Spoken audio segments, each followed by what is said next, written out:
Episode 206 Red Spot Between the Eyebrows। उस बर्फीली ठंडी रात में आरव की कार सड़क पर बहुत तेजी से भाग रही थी। कार की सॉफ्ट और कोजी बैक सीट पर मुक्ति रिलैक्स होकर आरव के बगल में बैठ गई। वो आरव के इस अनएक्सपेक्टेड फेवर से बहुत खुश थी। आरव भाई, मुझे लेने आने के लिए आपका बहुत बहुत शुक्रिया। जब से मुक्ति ने विदुषी के साथ झगड़ा किया था और जब से विधि की इंसल्ट करने के लिए विदुषी को फंसाने का उसका प्लान एक्सपोज हुआ था, तभी से आरव उससे बहुत नाराज रहने लगा था। आरव ने तो उसे म्यूजिक कॉन्सर्ट से पिक करने के लिए आना भी बंद कर दिया था, लेकिन मुक्ति को पता नहीं था कि आज ये कार उसका इंतजार क्यों कर रही है। मुक्ति ने सोचा कि अब आरव उससे नाराज नहीं है।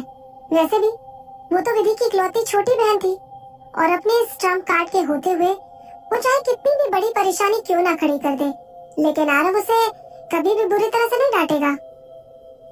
उसने मन ही मन आरव को इस बात के लिए कोसा कि उसने कैसे उसकी बहन को अपने दिल के सिंहासन पर बिठा रखा था, लेकिन साथ ही साथ उसने आरव के दिल में अपनी पोजीशन को उसके करीब आने के लिए भी इस्तेमाल किया। आज बहुत ठंड है ना आरव भाई, क्या आज रात हम डिनर के लिए स्नो पैलेस चले? मेरी बहन को वहाँ की स्वीट डिश बहुत पसंद थी। आरव ने मुड़कर उसकी तरफ देखा। ये एक ऑर्डिनरी लुक ही था, लेकिन उसकी नजरें बहुत सख्त थी, जिससे मुक्ति का दिल बुरी तरह से कांप उठा और वो चुप हो गई। आरव ने वापस अपनी गर्दन घुमा ली और कार की खिड़की से बाहर देखने लगा। बाहर हल्की फुल्की बर्फ गिर रही थी और हवा के झोंके उन्हें अपने साथ उड़ा रहे थे। रात के अंधेरे में स्ट्रीट लाइट अपनी धुंधली सी रोशनी बिखेर रही थी। आरव ने पिछले साल की एक ऐसी ही बर्फीली रात के बारे में सोचा। एक दूसरे टीवी स्टेशन के पास स्ट्रीट लाइट के नीचे उसने उस लड़की को देखा था, विदुषी। उस समय उस लड़की ने एक बहुत सिंपल सा कोट पहना हुआ था और वो हवा में उड़ रहे बर्फ के टुकड़ों को अपने हाथों में पकड़ने की कोशिश कर रही थी। उसे देखकर उसके दिमाग में विधि की याद ताजा हो गई थी। उसकी अपीयरेंस इतनी मेस्मराइजिंग और खूबसूरत थी, बल्कि उसकी यादों में रहने वाली विधि की तरह। बाद में अपना किडनैप करने पर उसने जिस तरह से उसे डांटा था और जिस तरह से वो अपनी आंखों में आंसू लिए स्टेज पर खड़ी होकर द बटरफ्लाई सॉन्ग गा रही थी, अगर मरने के बाद विधि का रीबर्थ हुआ होगा तो उसे लगता है कि वो बिल्कुल उसके जैसी ही होगी। वो बिल्कुल उसके जैसी ही थी। वो खुद को रोक नहीं सका और उसने सोचा कि इस बर्फीली रात में अगर वो ड्राइवर को किराए पर लेकर मुक्ति को पिक करने के बहाने उसे देखने के लिए उसका इंतजार करे तो कैसा रहेगा। आरव को ये नहीं समझ में आ रहा था कि ऐसे में अगर वो बाहर आ गई तब उसे क्या करना चाहिए। शायद वो उस लड़की को जो दूर से विधि के जैसी दिखती थी सिर्फ दूर रहकर ही देखना चाहता था। उसकी एक झलक देख लेना ही आरव के लिए अपने उस दर्द को थोड़ा कम करने का एक तरीका था, जो उसे विधि की याद आने से होता था। हालांकि आरव ने काफी देर तक इंतजार किया, लेकिन विदुषी बाहर नहीं आई। आरव के चेहरे का उदासी भरा एक्सप्रेशन और भी ज्यादा गहरा होने लगा था। मुक्ति ने उसकी तरफ देखा और सबकॉन्शियसली अपने होंठ काट लिए। अपना दिमाग और लॉजिक लगाने के बाद उसे बड़ी आसानी से समझ में आ गया कि आरव के आने का मेन रीजन उसे पिक करना नहीं था, बल्कि वो इस बहाने का इस्तेमाल करके किसी और को देखना चाहता था। आखिर आरव किसे देखना चाहता था? जब वो खिड़की के बाहर की छोटी सी सड़क की तरफ देख रहा था, तब भी उसकी नजर वैसे ही नरम और उदास थी जैसे तब होती थी जब वो उसकी बहन की तस्वीर को देख रहा होता था। विदुषी हो ना हो, ये सिर्फ विदुषी ही हो सकती है। इस नाम के ये 3 अक्षर मुक्ति को कीड़ों की तरह काटने लगे थे, जिससे वो बहुत अनईजी महसूस करने लगी थी। नहीं, वो ऐसा नहीं होने देना चाहती थी। उसने पहले ही बड़ी मुश्किल से इंश्योर किया था कि उसकी बहन और मैत्री सहगल इस दुनिया में ना रहे। वैसे भी वो किसी तीसरे राइवल से डील करने के लिए भी तैयार नहीं थी। वो ऐसा नहीं होने देगी। उसे विदुषी को भी खत्म करने के बारे में कुछ न कुछ सोचना ही होगा। मुक्ति बहुत गहरे ख्यालों में खो गई। विधि सामने के दरवाजे से नहीं निकली। आरव की कार की वजह से, जो कि फ्रंट गेट के सामने ही खड़ी हुई थी, विधि ने जानबूझकर अपना रास्ता बदल लिया था और आरव को अवॉइड करते हुए वो साइड के दरवाजे से निकल गई थी। आज मोहित उसे लेने आया था और उसने भी फ्रंट गेट पर आरव की कार को खड़े देखा था, लेकिन उसने इसके बारे में कुछ भी करने की कोशिश नहीं की, क्योंकि उसे डर था कि अगर उसने कुछ ऐसा कर दिया जिसके लिए विदुषी इनसेंसिटिव हो गई, तो वो एक बार फिर से वो उसके साथ ब्रेकअप करने पर उतारू हो जाएगी। मोहित ने अपनी एसयूवी को बहुत दूर पार्क किया था। उसके अंदर की कश्मकश भी आरव से कम नहीं थी। जब मोहित को विधि की तरफ से पिक करने के लिए मैसेज मिला, तब तो मोहित खुशी से फूला नहीं समा रहा था।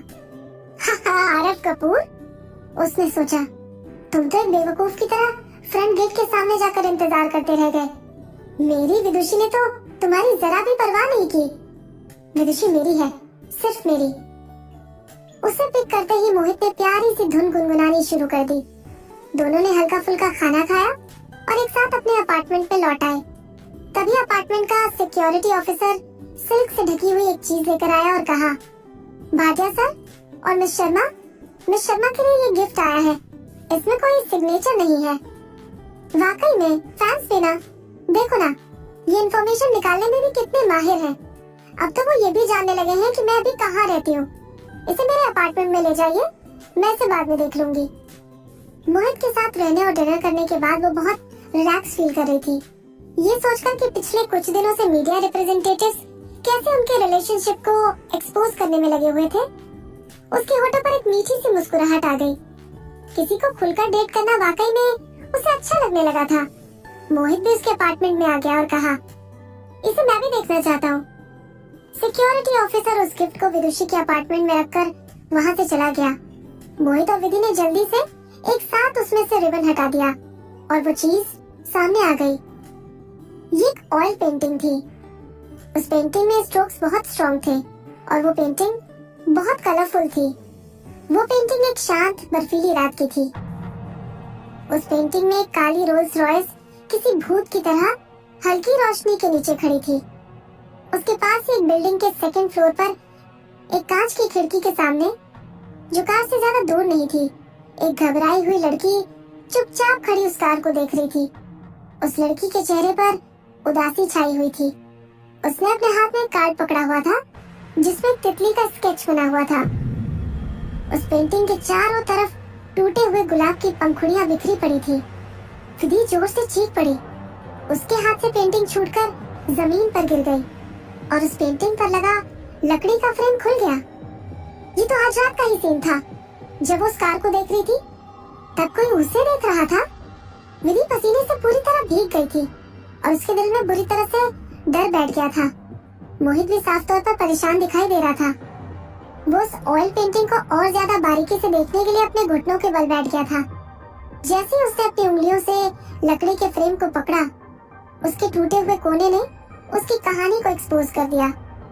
मोहित ने गुस्से में आकर उसे फाड़ दिया और उसके अंदर से एक बहुत छोटा सा कागज का टुकड़ा निकाल लिया जिसे छुपाकर रखा गया था। हाउ रूड मोहित भाई, आपने उसे इतनी आसानी से फाड़ दिया। मैं तो एक धोखेबाज लड़की से छुटकारा पाने में आपकी मदद करना चाहता था। उन दो छोटे छोटे सेंटेंसेस ने मोहित के दिल में विधि के मुकाबले कहीं ज्यादा डर भर दिया था। उस टूटी हुई ऑयल पेंटिंग को फिर से सामने की तरफ मोड़ते ही वो बुरी तरह से कांप गया। उस पेंटिंग में जो लड़की थी, उसने भी एक परफॉर्मेंस ड्रेस और शॉल पहनी थी। मोहित ने उसकी परफॉर्मेंस ड्रेस और शॉल को बहुत ध्यान से देखा। उस लड़की का चेहरा भी विदुषी से काफी मिलता जुलता था और उसकी आईब्रोज के बीच में एक हल्का सा लाल रंग का निशान था। उस लाल निशान को फॉलो करते हुए मोहित की निगाहें एकदम सख्त हो गई और उसने रियलाइज किया कि उसके अपोजिट में जो बिल्डिंग है, उसमें एक छोटी सी खिड़की है जो आधी खुली हुई थी। उसने तुरंत अपना मोबाइल फोन निकाला और एक नंबर डायल किया। पहले तो कुछ देर तक फोन बजता रहा, फिर किसी ने उसकी कॉल का जवाब देने के लिए फोन उठा लिया। फोन की दूसरी तरफ से फैंटम की जादू भरी और आलसी आवाज सुनाई दी। अरे मोहित भाई, क्या आपने इतनी जल्दी सच्चाई का पता लगा लिया? आपका रिएक्शन टाइम इतना भी बुरा नहीं है। आखिर में आप क्या करने की कोशिश कर रहे हैं? मोहित का दिल डूबने लगा था। जो विदुषी को छुप छुप कर देख रहा था, वो फैंटम ही था। पेंटिंग में लड़की के माथे पर जो हल्का सा लाल धब्बा था, वो एक गनमैन के निशाने पर था और उस गनमैन की पोजीशन ओरिजिनली तो वहाँ पर एक बॉडीगार्ड होना चाहिए था। उसने अभी भी जो नंबर डायल किया था, वो नंबर बॉडीगार्ड का था, लेकिन उसके कॉल का जवाब फैंटम ने दिया था। फोन की दूसरी तरफ फैंटम हंस रहा था।